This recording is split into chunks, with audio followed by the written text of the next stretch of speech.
शुरुआत करते हैं हम अपने 8वीं क्लास की, यानी कि क्लास नंबर जो 8 है हमारा विलोम शब्द का। और उसका जो पहला क्वेश्चन है 141वें नंबर का, उसको हम देखते हैं और समझने का प्रयास करते हैं। देखिए दिया पृथ्वी का विलोम शब्द बताइए, तो पृथ्वी आप जिस पे रहते हैं, और पृथ्वी का विलोम शब्द क्या हो जाएगा? पृथ्वी का विलोम शब्द आकाश हो जाएगा। क्या हो जाएगा?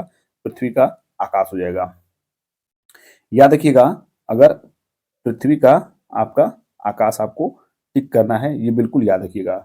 इसमें कहीं से भी ये आपको मतलब कंफ्यूजन नहीं होनी चाहिए। पृथ्वी का आकाश। 142 की बात कर दिया है प्राचीन। प्राचीन शब्द का विलोम क्या है? तो प्राचीन शब्द का जो सही विलोम है वो देखिए, इसमें जो मतलब जो ऑप्शन दिया है वो बी और डी दोनों दिया है। क्या दिया है? बी बी और डी दोनों दिया है। अर्वाचीन और प्राचीन। अर्वाचीन सॉरी नवीन। लेकिन मैं अगर कहूँ तो आप नवीन टिक करिएगा। क्या करिएगा? आप नवीन टिक करिएगा। अर्वाचीन एक बार हो सकता है कि इस सेंस में नहीं सही है, लेकिन नवीन बिल्कुल सही है। प्राचीन का नवीन। 143 नंबर का जो क्वेश्चन है वो कह रहा है कि परमार्थ का विलोम क्या है? परमार्थ का विलोम क्या है? तो परमार्थ का विलोम जो है वो स्वार्थ हो जाएगा। अगर आप परमार्थ का मतलब प्रभु के मार्ग में चलना, यानी कि आप वहां चल रहे हैं, ठीक है, और आप अगर स्वार्थ है आपके पास, तो आप बिल्कुल ही आप उससे अलग हैं, आपके पास अलगाव है उन सब चीजों से, तो आप स्वार्थी हैं कहीं ना कहीं। और परमार्थ हैं तो इसका मतलब आपके पास हृदय युक्त आप व्यक्ति हैं, और आपके पास परमार्थ जरूर होना चाहिए, ये मेरा अपना मानना है। नेक्स्ट 144 की बात करें, दिया है कि प्रत्यक्ष शब्द का विलोम है। देखिए प्रत्यक्ष का मतलब होता है डायरेक्ट। क्या होता है? डायरेक्ट।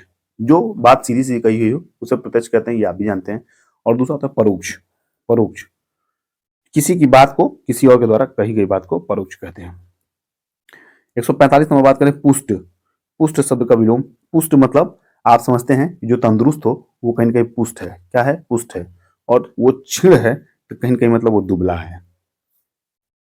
अब बात करें 146 की पोषक। पोषक मतलब प्रोटीन युक्त। वो कहीं ना कहीं आपके शरीर के लिए अच्छी चीजें हैं। और शोषक मतलब कहीं ना कहीं वो आपके शरीर के लिए खराब चीज है, आपका शोषण करेंगी, इसलिए उसको शोषक कहते हैं। और अच्छी चीजों को पोषक कहते हैं।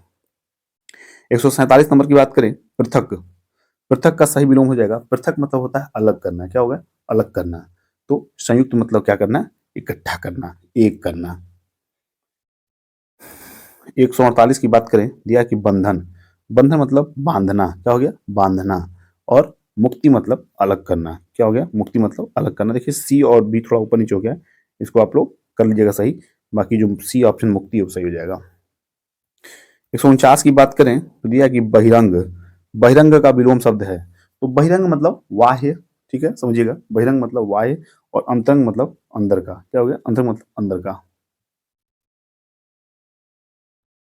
ये देखिए आपका 150वां क्वेश्चन है भूगोल। भूगोल का विपरीतार्थक शब्द है। तो भूगोल आपको पता है कि जो जैसे यहाँ देखिए भूगोल का सबसे पहली बात हम विपरीत समझते हैं कि भूगोल का जो विपरीतार्थक शब्द है वो इन चारों ऑप्शन में से क्या हो जाएगा? तो आप जानते हैं खगोल। क्या होता है? खगोल।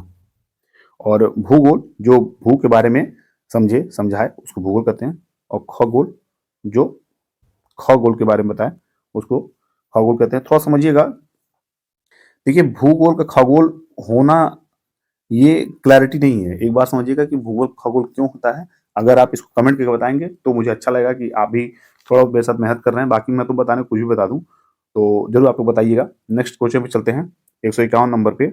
और इस क्वेश्चन पे मैं थोड़ा समय लूंगा आपका, कि मैं देख रहा हूँ कि जो भी लोग चैनल पे नए आ रहे हैं वो चैनल को वॉच तो कर रहे हैं, वीडियो देख रहे हैं, लेकिन चैनल को सब्सक्राइब नहीं कर रहे हैं। तो प्लीज आप सभी से मैं रिक्वेस्ट करता हूँ कि चैनल को आप सब्सक्राइब करिए। और क्योंकि 90% से ऊपर जो लोग बिना सब्सक्राइब और देख रहे हैं, तो ये अच्छी बात नहीं है। आप लोग मेरे मेहनत को अगर आप इसे सही परिणाम देना चाहते हैं तो आप चैनल को सब्सक्राइब कर लीजिए। और क्लास अगर अच्छा लगा तो प्लीज क्लास को लाइक करिएगा। बढ़ते हैं क्वेश्चन तरफ। 151 नंबर का मूर्त। मूर्त शब्द का विलोम है। मूर्त। मूर्त समझिए इस प्रकार से कि मूर्त जो जिसमें जान न हो उसे मूर्त कहते हैं। और अमूर्त जिसमें जान हो उसे हम अमूर्त कहते हैं। 152 नंबर का प्रश्न है कि मृषण क्या है? मृषण मतलब ये देखिए हरा भरा। क्या होता है? इसका मतलब होता है हरा भरा। हरा भरा यानी कि मृषण। और इसका जो सही उत्तर हो जाएगा यानी कि रुक्ष। रुक्ष मतलब रूखा। क्या हो जाएगा? रूखा। 153 की बात करें, दिया है महान। देखिए महान, महान का मतलब होता है फेमस। क्या हो गया? फेमस। मतलब कि आप जानते हैं कि जो महान व्यक्ति होते हैं वो फेमस होते हैं। और महान का जो विपरीत हो जाएगा वो क्या हो जाएगा? महान का विपरीत हो जाएगा तुच्छ, यानी कि बेकार। क्या हो जाएगा? जो महान ना हो उसे तुच्छ कहेंगे। 154 की बात करें, दिया है कि महान का विलोम क्या हो जाएगा? तो महान का जो विलोम है, यहाँ देखिए महान का मतलब होता है महान व्यक्ति, जिसकी कोई न कोई महानता हो, और इसका जो सही जो विपरीत हो जाएगा वो क्षुद्र हो जाएगा, यानी कि जिसकी महानता थोड़ी भी ना हो वो क्षुद्र व्यक्ति है। क्षुद्र व्यक्ति जिसकी महानता थोड़ी भी ना हो ये नहीं हो जाएगा, लेकिन ये समझिए कि क्षुद्र व्यक्ति का सेंस जो है वो महान के अपोजिट में है। महान व्यक्ति में कुछ न कुछ महानता रही होगी और इसकी कहीं न कहीं डिमेरिट रही होगी, जिसकी वजह से इसको क्षुद्र कहा जाएगा। 155 की बात करें, दिए गए विकल्पों में से मूर्धनी शब्द, देखिए मूर्धनी मुर्दा सेंस है, क्या है? मरा हुआ से सेंस है। और यहाँ देखिए जीवंतता यानी कि जीवित से सेंस है। 156 की बात करें, मित व्यय। मित व्यय मतलब आप समझिए कि कम खर्च करने वाला। क्या है? कम खर्च करने वाला।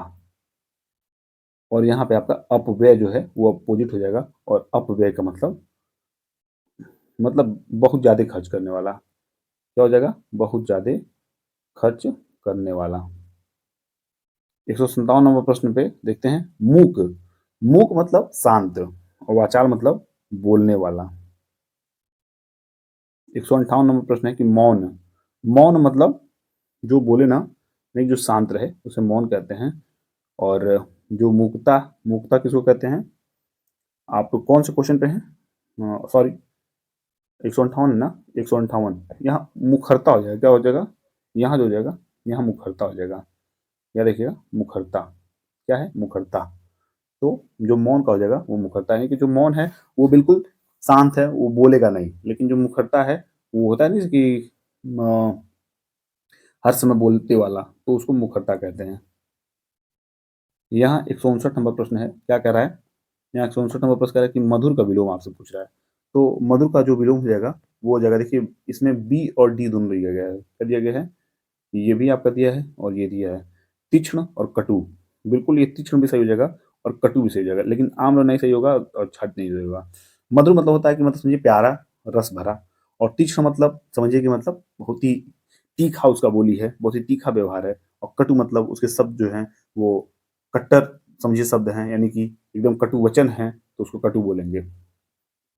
और इस क्लास का लास्ट क्वेश्चन है 160 नंबर, क्या कह रहा है? महात्मा। महात्मा का विलोम आपसे पूछा है। जो महान महान आत्मा है उसे महात्मा बोलेंगे, और जो दुरात्मा है यानी जो बेकार आत्मा है उसको दुरात्मा बोलेंगे। तो इस तरह ये क्लास और ये क्वेश्चन ये समाप्त होता है। मुझे उम्मीद है कि आपको ये क्लास अच्छी लगी होगी। तो क्लास अच्छी लगी तो प्लीज़ क्लास को लाइक करिए और अपने सभी साथियों क्लास को शेयर करिए। और शुभकामनाएं आपके साथ हैं, पढ़ते रहिए, मस्त रहिए, स्वस्थ रहिए। मिलते हैं अगले क्लास में एक नए उमंग, एक नए जोश के साथ। Bye bye, take care.